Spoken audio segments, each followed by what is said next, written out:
ABP news संवाददाता रविकांत ने आरोपों को लेकर मुनव्वर राणा से बात की। शायर मुनव्वर राणा काफी आहत हैं। साहित्य अकादमी अवार्ड वापस करने के बाद उनकी परेशानियां कुछ बढ़ गई हैं। सर, किस तरह से लगातार आपके ऊपर आरोप आ रहे हैं और क्या प्रतिक्रिया मिली है आपको इस अवार्ड वापस करने के बाद से?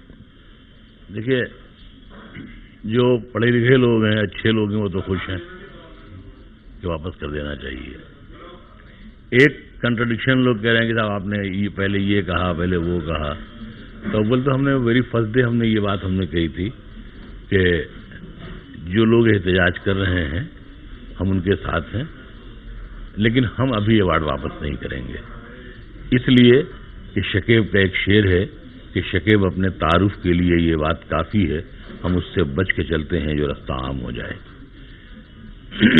तो अब कल अचानक ऐसा कुछ हुआ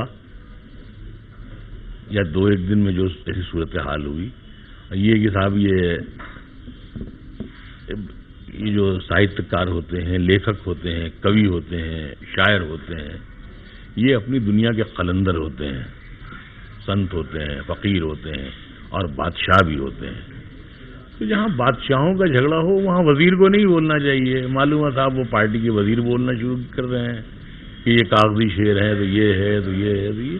तो मेरा कहने का मतलब ये है कि मैं इससे आहत हुआ कि फौरन एक इल्ज़ाम लगा दिया गया साहब वो ये उस पार्टी और इस पार्टी। हमने कहा हमारा इस पार्टी उस पार्टी से हमारा कोई ताल्लुक ही नहीं रहा है। और अगर ज़ाती ताल्लुकात हैं तो जाहिर सी बात है हमारे जितने ताल्लुकात हैं हर पार्टी से उतने किसी के नहीं होंगे। लेकिन ये जो पार्टी से ताल्लुकात की बात आई तो वो इसलिए आई क्योंकि आपने सोनिया गांधी पर एक कविता लिखी है। हाँ। उसका हवाला दिया गया कि आप कांग्रेस के हैं और एक तरीके से कांग्रेस भक्त हैं।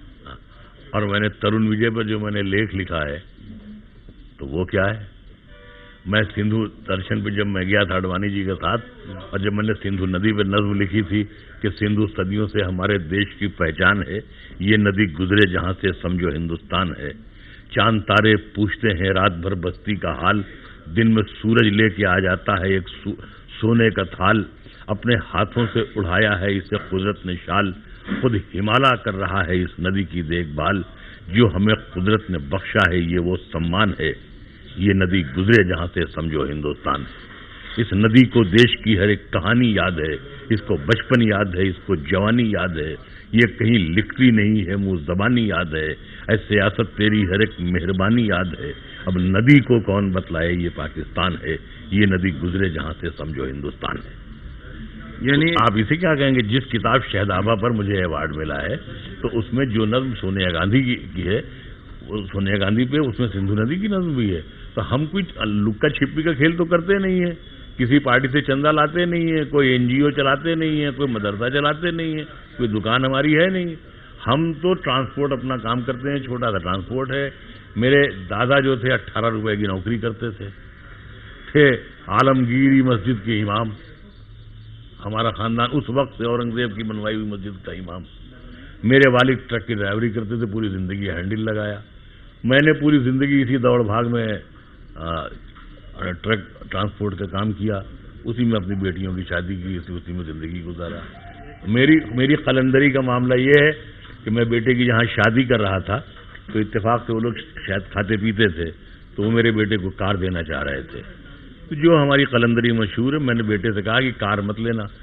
मैंने बेटे को नई कार दिलवाई और अपनी जो समधन है मैंने उनसे कहा कि देखिए ऐसा है, हम गुनहगार हैं लेकिन आले रसूल हैं। हम तो वही आपसे जहेज में चाहेंगे जो मिलना चाहिए, आप हमें सिर्फ मिट्टी के बर्तन दे दीजिए। और मैंने उनसे मिट्टी के बर्तन लिए। आज भी वो मेरे यहाँ ड्राइंग रूम में सजे हुए हैं, इसलिए सजे हुए हैं कि मेरी एक जनरेशन को ये मालूम होगा कि मेरे बाप की आंखों में गैरत भी थी। और जब ये अवार्ड वापस करने का ख्याल आया तो मैं खुदा की कसम खाकर ये बात कहता हूं कि मुझे ढूंढवाना पड़ा कि ये अवार्ड कहां पड़ा हुआ है। क्योंकि मैंने पहले दिन ये कहा था कि ये अवार्ड और वापस करना या इस्तीफा दे देना, ये वो कंचे हैं जिनसे मेरे खानदान में बच्चे खेलते आए हैं। तो ये कंचा मिल नहीं रहा था, मिल गया, मैंने वापस कर दिया। लेकिन वापस करने की जरूरत क्या इसलिए है कि उसकी कोई वैल्यू नहीं है? नहीं देखिए वैल्यू का मामला जहां तक होता है, वैल्यू उस वक्त तक होती है जब तक उसके साथ कोई इल्जाम न लगे। सबको बोला जा रहा है, सब वो जोड़ गांठ करके अवार्ड ले लेते हैं। मैंने तो जिंदगी में कभी कोई अवार्ड नहीं लिया। 20 बरस में बंगाल उर्दू एकेडमी का गवर्निंग बॉडी का दबंग मेंबर था। यानी लेखों की जो साझा आरोप लेखों पर लग रहा है, आपने उसकी वजह से वापस किया या देश में जो हालात बन रहे हैं उसकी वजह से, या दोनों की वजह से? नहीं, अगर एक दो लेखक कोई हो सकता है किसी उनका ताल्लुक हो, उसके लिए आप हर लेखक को कह देंगे कि साहब ये राजनीति से प्रेरित हैं, फला पार्टी के हैं, वहां के दरबारी हैं। दरबारी एक गाली है साहित्यकार के लिए, और कोई भी साहित्यकार माँ की गाली बर्दाश्त नहीं कर सकता है। इस देश में माँ की गाली तो देना ही नहीं चाहिए, इसलिए कि आप गाय को माँ कहते हैं और मेरी माँ को गाली देना चाहते हैं। ये दो बातें एक साथ कैसे मुल्क में चलेंगी? यानी आप कहना चाहते हैं कि अगर बीजेपी में भी कोई सेकुलर व्यक्ति होगा तो उसके लिए आप कविता लिख सकते हैं, जैसे सोनिया गांधी के लिए लिखी। मैंने क्योंकि सोनिया गांधी पर कविता लिखने के कारण ही शायद दरबारी कहा गया। नहीं, मुझे नहीं कहा गया था। उन्होंने ये बात कही थी, जो पात्रा थे उन्होंने भी और राकेश ने भी कहा कि ये आपके लिए ये बात नहीं है। उन्होंने खुद बात कही थी। तो देखिए, असल में ऐसा है कि जो सोनिया गांधी पर जब हमने नज्म लिखी थी तो वो सिर्फ इसलिए मैंने अर्ज किया कि वहां मेरी नज्म सोनिया गांधी के ड्राइंग रूम में लगी हुई है और मेरी कभी उनसे मुलाकात नहीं है।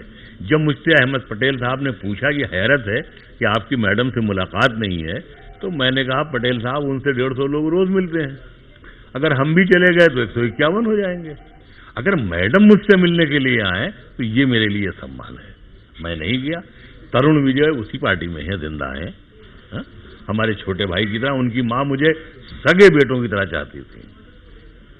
जब मैं जाता था देहरादून, वो मेरी बेटी, जो सबसे छोटी बेटी जिसकी मैंने अभी शादी की है, जिससे प्रेरित होकर मैंने वो कविता लिखी थी, सिंध ये नदी गुजरे जहां से समझो हिंदुस्तान है।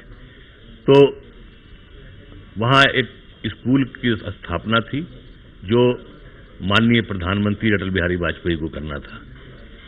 मुझे तरुण विजय ने फोन किया, कहा कि मनोहर भाई, दोपहर का लंच जो है माननीय प्रधानमंत्री के साथ जो 50 लोग हैं उनमें आप भी शामिल हैं।